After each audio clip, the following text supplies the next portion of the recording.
Tailoring journey మొదలు పెట్టాలన్న ఆలోచన నాకు ఎప్పుడో వచ్చింది. నా తర్వాతనే చాలామంది టైలరింగ్ జర్నీ అనే వీడియోస్ అయితే చేస్తున్నారు. అంటే నన్ను చూసానైతే నేను అనుకుంటలేను, వాళ్ళ ఆలోచనలు బట్టి.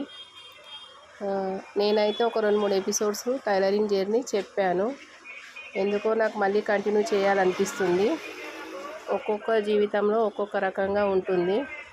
మనమంటూ ఈ స్థాయికి వచ్చామంటే ఎంతో కొంత కష్టం ఉంటుంది కాబట్టి ఇక్కడ వరకు వచ్చాము. చూడండి ఫ్రెండ్స్, నా టైలరింగ్ జర్నీ అయితే నేను కూడా స్టార్ట్ చేద్దాం అనుకుంటున్నాను. ప్లీజ్ అండి, నచ్చితే ఎవరైనా లైక్ చేయండి, కామెంట్ చేయండి. ఇంకొకటి బ్లౌజ్ అండి. ఈ బ్లౌజ్ కుట్టినాక మిగిలిన క్లాత్తోనైతే నేను ఈ కుల్లా అయితే కుట్టానండి. ఈ కుల్లా కుర్త అయితే నేనైతే 50 రూపీస్ తీసుకుంటాను. అసలు కంటే కొసరంటేనే చాలా ఇష్టం కాబట్టి మన టైలర్స్ కుట్టినది ఇది ఒకటి బాగుంటుందండి.